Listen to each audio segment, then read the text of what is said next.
भोग दिनु जस्तो पनि हुनुपर्छ के भन्नेलाई पर्छ भने जी भन्ने चार हो चारबाट अनि अब के भन्छ चढाउने तरिका छ जसमा अनि नागे कर्गे ठागे र अन्त्यमा मर्गे भनेर चार पाराले चढाउने विधि भएको हुनाले आज हामी सर्वप्रथम चाहिँ नागीको बारेमा भन्न गइरहेको छौँ। नागे भन्दा अब कालो प्रकारको चिज बिज सामग्री भनौँ अथवा अनि अमृत भनौँ अनि अथवा अनि त्यही अब कालो पाराको अनि अब माथिको स्थानको चारवटा अनि पाहुनाहरूलाई अनि चलाउने यो पूजालाई भनौँ अथवा त्यो अनि विधिलाई चाहिँ हामीले नागे भन्दछौँ। नागे भन्नुपर्दा यो नागे के को अन्तर्गत पर्दछ भने चोक पर्दछ। चोक भन्नु साथमा हामी सबैले अब गर्ने जो गायनमा फुल र मौ बायानमा अनि घन्टी त्यसै गरेर अनि अब अम्लिङ अनि अब मुखमा आफूले नानीको खाडु ख्याम अथवा छोरी जेठसँग इत्यादि अथवा जुन परम्पराको अनुसारले हो भने नि अब गेसी मात्र नभएर फेरि मार्गे भने जस्तो त्यो मारेर अब सुजेठु अब चुहरू अथवा अनि अब ठोसेन ठोटी ठोसुङ यी सबैलाई एकको नामले अर्पण गरेको छ भने अब यहाँ चाहिँ अलङ्कृत गरेको छ भने चोको नामले अलङ्कृत गरेको छ। चो भन्नु साथमा सबैले चोको मूल उद्देश्य भनौँ लक्ष्य भनौँ चोको मतलब भनौँ चोको महत्त्व चाहिँ के हो भने चो भन्ने काट्नुलाई भन्दछ भनेर बुझ्नुभयो। काट्ने पनि बाहिर रूपमा केही पनि काट्ने छैन के काटेर भित्र को अनि रिस राग महलले काट्नु सफल भयो भने चाहिँ ऊ विजय हुन्छ अजय हुन्छ अथवा उहाँ बुद्ध हुन सक्छ बोधिसत्व हुन सक्छ भन्छ। त्यस कारणले चोक भन्नुसँग काट्नुलाई भन्दछ। के काटेर बाहिर होइन भित्रको अज्ञानता भित्रको अहमता भित्रको अभिमान भनौँ अथवा घमण्ड भनौँ यो काटेको कारणले आज जति पनि बुद्ध र बोधिसत्व छ भित्रको रिस राग ईर्ष्याहरू काटेको कारणले काट्न सफल भएको कारणले उहाँहरू मौत आउनुभयो। हामीहरू पनि चो परम्परामा लागेर चोप्रति आस्था सदा जागेर चोप्रति पुरा भक्ति जागेर चाहिँ चो परम्पराको ओम रुम्ठीका लिएर चाहिँ त्यसमा अभ्यास गऱ्यो भने चाहिँ हामी पनि उहाँहरू जस्तै भित्रको अज्ञानता काट्न सफल हुन्छौँ भित्रको रिस राग काट्न सफल हुन्छौँ र हामी पनि छिटोभन्दा छिटो अनि मुक्त हुन्छ। छिटोभन्दा छिटो हामी पनि यो सांसारिक दुःखबाट हामी अब मुक्त हुन सक्छ अब मोक्ष हासिल हुन सक्छ। अब चो परम्परालाई जस्तै हिजो अस्ति हामीले अब युने भन्ने बस्यौँ युनेको परम्परा भगवान गौतम बुद्धको समयमै पुरा फैलिएको थियो पुरा प्रख्यात थियो भए तापनि बिचमा त्यो परम्परा बिस्तारै नासिँदै गएर नाम निशाना नभएको भने समय पुगेको थियो। त्यसै 12औं शताब्दी समयमा चाहिँ भिक्षुनी कामलेश्वला जो हामीले गेलौँ महापल्म भन्छौँ उहाँ चाहिँ जन्म लिनुभयो राजाको कुलमा राजकुमारीको रूपमा जन्म लिनुभयो र उहाँले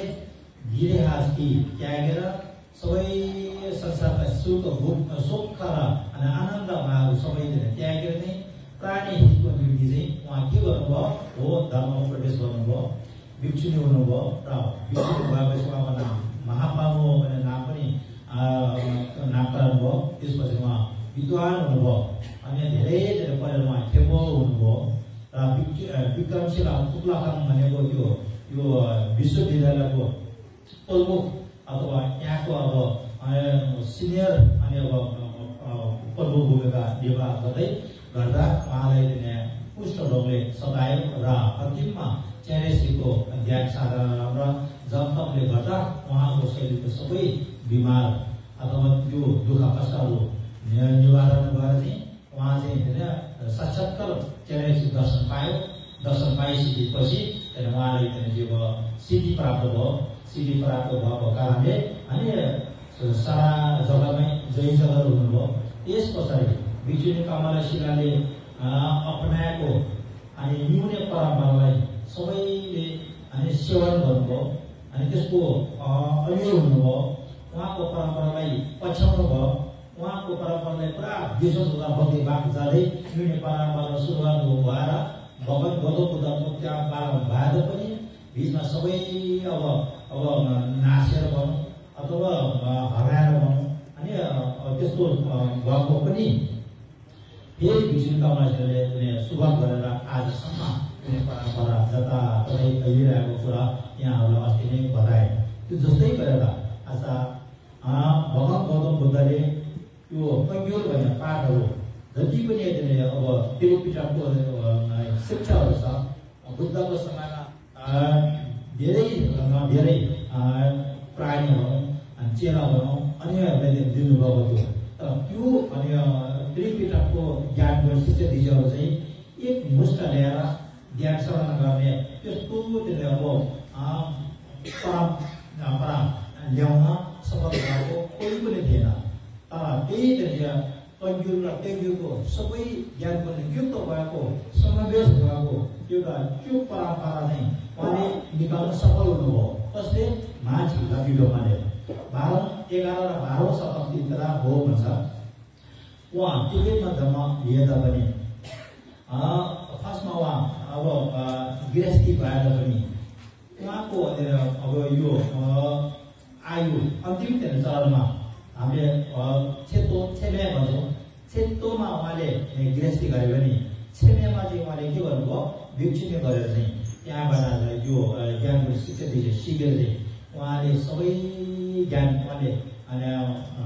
अभ्यास गर्नुभयो र उहाँलाई आध्यात्मिक ज्ञानले युक्त हुनुभयो के को कारणले आध्यात्मिक ज्ञान युक्त भएको छ भने यो चोर परम्पराको ले रच्नुभयो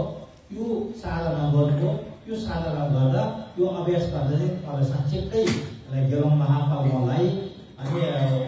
84 दशक भएको जस्तै अनि माझी लकिडोमालाई पनि फाटा भाषाले उहाँको गुरुको आदेश आज्ञा सल्लाह र सुझावको कारणले 77 यो तुसुङगेली युम भन्छौँ तुसुङगेली अपासुङगेली सेता परजे भागी पेको नाम के तुसुङगेली युमला भन्छ नि त्यो तुसुङगेली युम भने चाहिँ अनि साक्षात्कार उहाँले दर्शन भयो तुसुङगेली युम भने चाहिँ एउटा देवीको रूप नभएर एउटा युम चाहिँ के भने शून्यता बोध भयो भनेको शून्यता उहाँले देख्न सफल भयो अनि उहाँ चाहिँ बोध गर्न सफल भयो साक्षात्कार उहाँले अभ्यास अनुभव अनि उहाँले महसुस गर्न सफल भयो यस पछाडि त्यो चोर परम्परालाई सबैले अब बुद्धको कैक्योर र बुद्धको चेलाको कैक्योरको सबै अनि यो गुण सबै शिक्षा दीक्षा अब सबै अब आशीर्वाद पाउनलाई यो एउटा चोरको परम्परालाई अपनायो भने सबै कैक्योर सुनेको सराह बुझेको सराह कैक्योरको सबैको जड जस्तो अथवा छानो निगार जस्तो त्यसको कम्प्लिट जस्तो चाहिँ यो चो परम्परा छ भने चाहिँ टिबेटमा त फैल्यो टिबेटबाट चाहिँ इन्डियामा पनि अनि फैलिन थाल्यो इन्डियाबाट चाहिँ टिबेटमा फैलिएको धेरै धर्म छ तर टिबेटको धर्म पनि इन्डियामा फैलाउनु सफल अथवा प्रख्यात अब हिट जस्तो भएको को थियो भने माझी लकिडोमा भनेको उहाँ माझी लकिडोमाले धेरै उहाँले त्याग तपस्या अथवा ज्ञानको शिक्षा लिएर चाहिँ त्यसको अभ्यास गरेर चाहिँ साक्षात्कार यो शून्यता बोध भयो मलाई सबै यथार्थमा यो हो भनेर उहाँले सबै छिटोपाना गर्दा अथवा यसलाई तोलमोल गर्दा अथवा यसलाई साँच्चै छानबिन गर्ने क्रममा चाहिँ यथार्थमा केही छैन त्यो सबै शून्यता हो शून्यता भन्दा अरू छैन भनेर बुझ्न सफल भएको उहाँले तुसुङगेली युग दर्शन भयो भन्ने कुरा हो त्यही तुसुङगेली युग दर्शन भएको कारणले चाहिँ अनि त्यो परम्परा चाहिँ फेरि फैलाउनु सुरु भयो त्यही माझी लकिडोमा को अब कहानी भनौँ नामथरहरू धेरै राम्रो छ धेरै अब जो छ आनन्दमय छ अब त्यसलाई भनिएको बनायो भने फेरि भन्यो भने हामीले दिदी पनि राम्रो सक्छ त्यस कारणले उहाँले गर्नुभएको थियो कि त्यो भनेको महत्त्व कस्तो हो भनेर भन्नुभएको रहेछ भने माझी लकिडोमाले अनि 6वटा अनि यो उदाहरण राख्नुपर्छ 6वटा उदाहरण के हो भने चुको उदाहरण चाहिँ काङ्ग्री अब यो हिमाल जस्तो हो हिमालमा चाहिँ हिउँ परे पनि सेदै हुन्छ, हिउँ नपरे पनि सेदै हुन्छ। त्यो जस्तै त्यो परम्परालाई हामी अँगालेर त्यसलाई चाहिँ अभ्यास गरेर चाहिँ त्योप्रति चाहिँ सदा भक्तिभाव जाग्यो भने चाहिँ त्यो यस्तो महत्त्वपूर्ण हो कि कुनै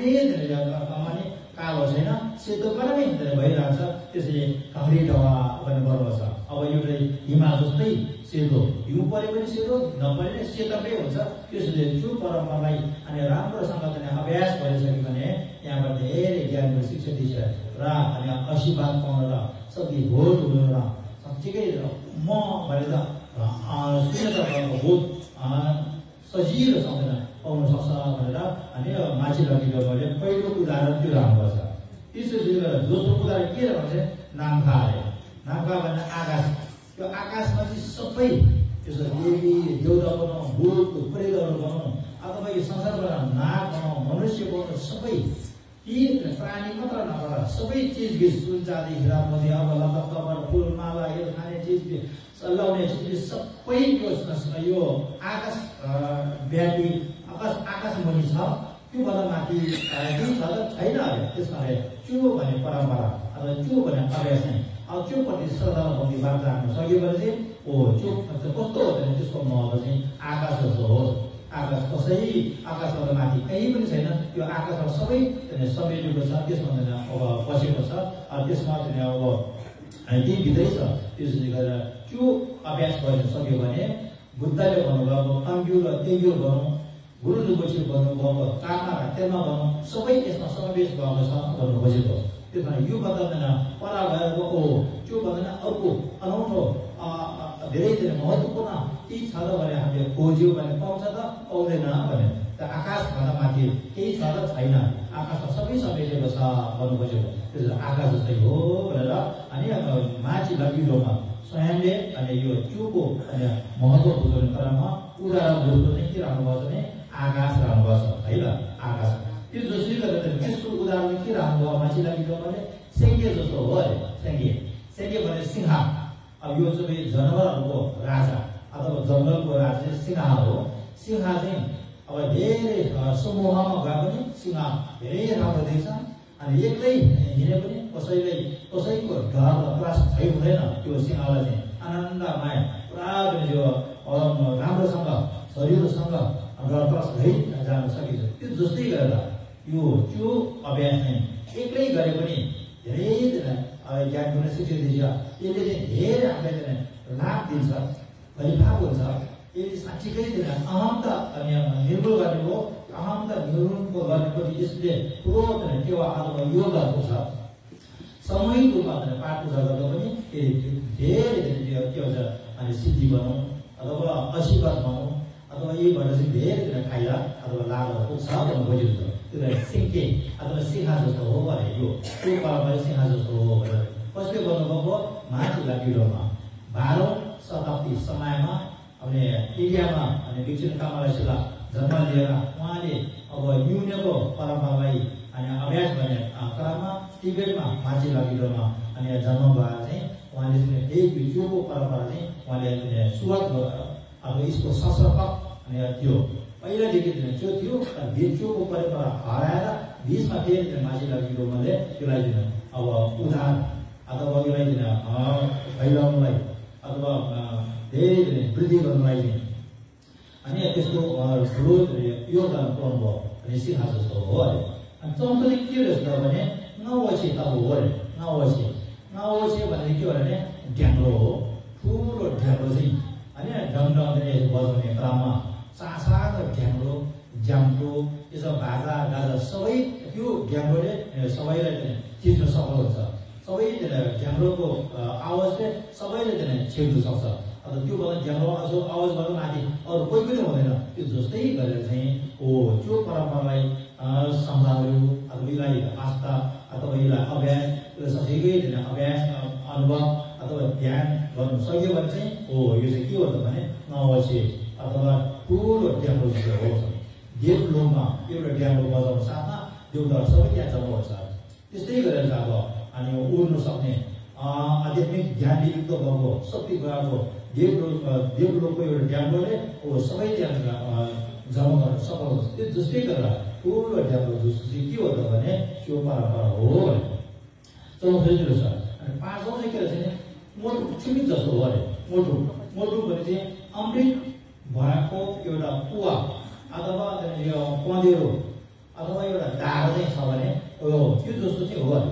धेरै मान्छे हजारौँ मान्छे त्यो धाराबाट त्यो पँधेरोबाट कुवाबाट चाहिँ अनि पानी खायो भने सबैले पुग्छ। एक्लैले खायो भने दुईले दुईजनाले खायो भने त्यो अमृत चाहिँ अमृतै हो। लाखौँ व्यक्तिले खायो भने त्यो अमृतै हुन्छ, त्यो कहिले पनि सकिँदैन। अनि एक्लैले खायो भने त्यो अमृत हो, त्यो साँच्चीकै हामीलाई खाइै पुग्छ। त्यो जस्तै गरेर आज त्यो परम्परा जो यो अनि ठोमा भन्ने कुरा होइन, चोको भन्दैछु। त्यो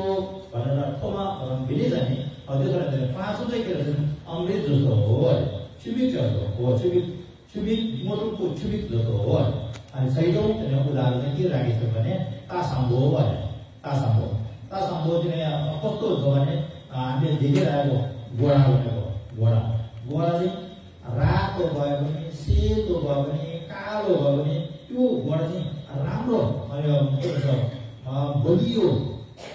अथवा राम्रो हुँदैन, खाइलाग्दो राम्रो त्यसलाई के भन्छ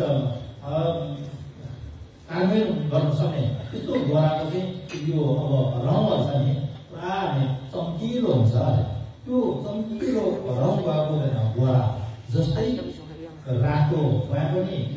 राम्रै देख्छ, कालो पनि राम्रै देख्छ, अथवा त्यहाँ अब पहेँलो भयो भने त्यो गोडा राम्रै देख्छ। किनभने उसलाई हष्टपुष्ट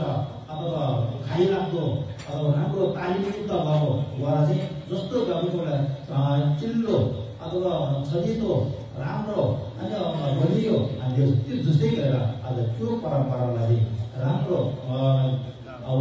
अपनाएर चाहिँ त्यसको अनि विधि विधान अनुसारको अनि कोमलो खेला लिएर चाहिँ अभ्यास गर्न सक्यो भने चाहिँ जता कालो लुगा लगायो भने सेतो लुगा लगायो भने पहेँलो लुगा लगायो भने यो अभ्यास गर्न साथमा त्यसले राम्रै त्यो छात्र ल्याउँछ, राम्रो ज्ञान प्राप्त हुन्छ अथवा राम्रो यो गुण अथवा त्यसमा लाभ पाउँछ, आशीर्वाद पाउँछ, शक्ति पाउँछ। अब यो त्यो भएको कारण चाहिँ कतै पनि अब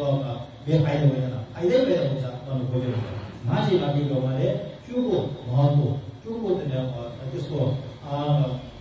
व्याख्या चाहिँ यसो गरेर सो प्रकारको उदाहरण राखेर होइन बनाउनु त्यसै कारणले आज हामी सदा सम्बन्धित त्यो अनि मान्छेलाई बिजाउनको त्यो हो त होइन, जो परम्परा भन्दैन त्यो हो। यसको भिन्नता यसको व्याख्या पहिला पनि हामीले धेरै बताइसकेको छु। अब जो भनेर हामीले सबैले गर्ने छ। मान्छे लगिरोमा पनि हुन त तिनवटा आँखा नै छ, उहाँ अब ज्ञान गर्ने क्रममा उहाँको यो हड्डीको कुवा छैन, के भन्छ टोपियल त्यो छैन, रुबी छ्यामा चाहिँ छैन, अन्त उहाँको चाहिँ हातमा के भन्छ डमरू छ, बायाँ हातमा टिम्बु है, उहाँले अब कमान नाच्नु जस्तै गरेर यो त्रिशुल पनि छ, तर उहाँलाई शरीरमा चाहिँ त्यो हड्डीले अनि छालाले गरेको त्यो अरू अब द्रव्य भनौँ त्यो अब गहनाहरूले उहाँले सिँगार पोषण गरेको छैन। माझी लपेटोमा चाहिँ अनि अब यो तिनवटा आँखा भए पनि अनि ठाउँमा नाप्नु जस्तो गरेर धेरै विषालु स्वभावको अनि अब मुखको दाँतहरू पुरा तिखारिरहेको अथवा जम्लीलाई गरे जस्तो त्यस्तो पूर्वी रूपमा छैन त छैन। माझी लपेटोमा कस्तो हुन्छ भने अब धेरै हाँस्न नहाँसेको रिसाइ नआएको त्यस्तो स्वरूपमा अनि उहाँको रूप त्यस्तो छ। त्यो माझी लपेटोमा चाहिँ एउटा टिबेटमा जन्मिएका एउटा अनि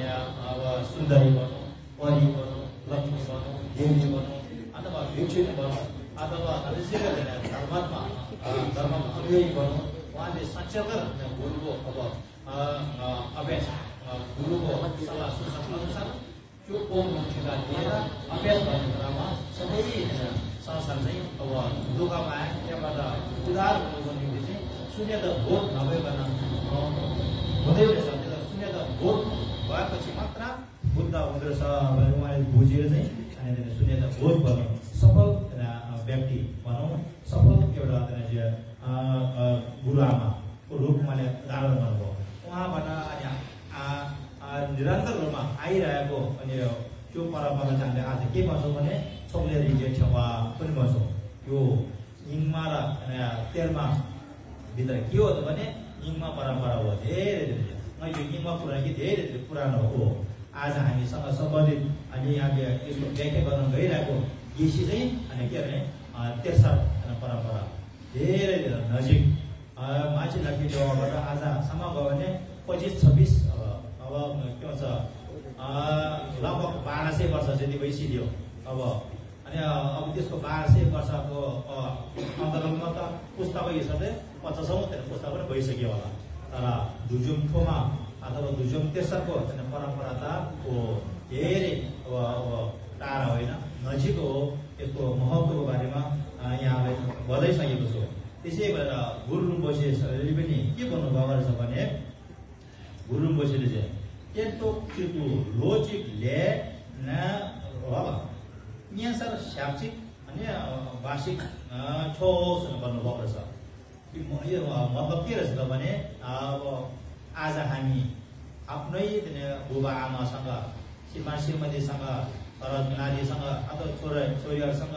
अनि गफ गर्दै यताउता गर्दै हामीले अब अनि साधना गर्ने क्रममा अनि 1 वर्ष हामीले चाहिँ अनि साधना गरेको अनि त्यसको फलिफा भन्दा नि बढी भनौँ अब त्यसको अब परिणाम भन्दा नि बढी चाहिँ अनि 1 दिनमा पाउँछ अरे त्यो 1 दिन चाहिँ कहाँ गएर पाउँछ भने न्यासा भएर पाउँछ अरे न्यासा भनेर जो आफ्नो सबै गृह त्याग गरेर चाहिँ बुबा आमासँग अब टाढा गएर अथवा श्रीमान श्रीमतीसँग टाढा गएर छोरा नाति कुकुर बिरालोदेखि सबै टाढा गरेर एकान्तमा जस्तै अब छाम भनौँ न अथवा यहाँ शाक्यहरू अथवा साक्सम भन्छौँ नि त्यसो गर्नु सक्यो भने चाहिँ आफ्नो आफन्तहरूसँग गफ गर्दै यताउता गर्दै हामीले 1 वर्ष ध्यान गरेको परिणाम भन्दा बढी चाहिँ सबै त्यागेर 1 दिन बस्यो भने चाहिँ उचित 1 दिन बस्यो भने राम्रो 1 दिन बसेको त्यसको फल चाहिँ 1 वर्ष पनि बढी छ भनेर गुरु मैछु भन्नुभएको रहेछ गुरु तेन्द्रो चितु लोचिकले यहाँ साजी बोक्छे सोङ सवाय यहाँ साथ भने चाहिँ आएँ त्यहाँ चाहिँ जहाँ हाम्रो शत्रु नभएको ठाउँ जहाँ हाम्रो मित्र पनि नभएको ठाउँ जहाँ शत्रु र मित्र भइसकेपछि त्यहाँ चाहिँ हामीले रिस राग इत्यादि उत्पन्न हुने हो त्यस्तो शत्रु र मित्र कोही नभएको एकान्तमा सुनसानमा जङ्गलमा गुफामा अथवा ध्यान केन्द्रतिर हामी चाहिँ अब सल्लाह अथवा व्यवस्था मिलाएर चाहिँ त्यहाँ पनि पुग्न सफल भयो भने त 1 दिनले पनि आफन्तहरूसँग 1 वर्ष बसेको पुण्य भने धेरै फलभन्दा पनि धेरै परिणाम पनि बढी आउँछ भन्नुभएको छ त्यही कारणले आज अब दुम्से रिम्पोछे दुम्से घरा रिम्पोछे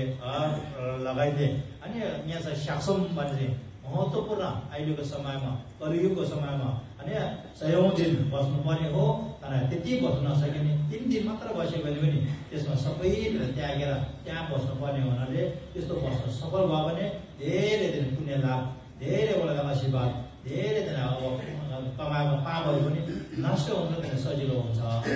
त्यसको कारणले अब यहाँ अब स्याक्सुम साक्या बस्नु कारण त्यस्तो रहेछ त्यस कारणले आज गेसीको मूल यो अब व्याख्या चाहिँ के हो त भने त्यसलाई लुजिन भन्ने नामकरण गरेछ लुजिन भन्छ भने शरीर धान भनेको देह धान भनेको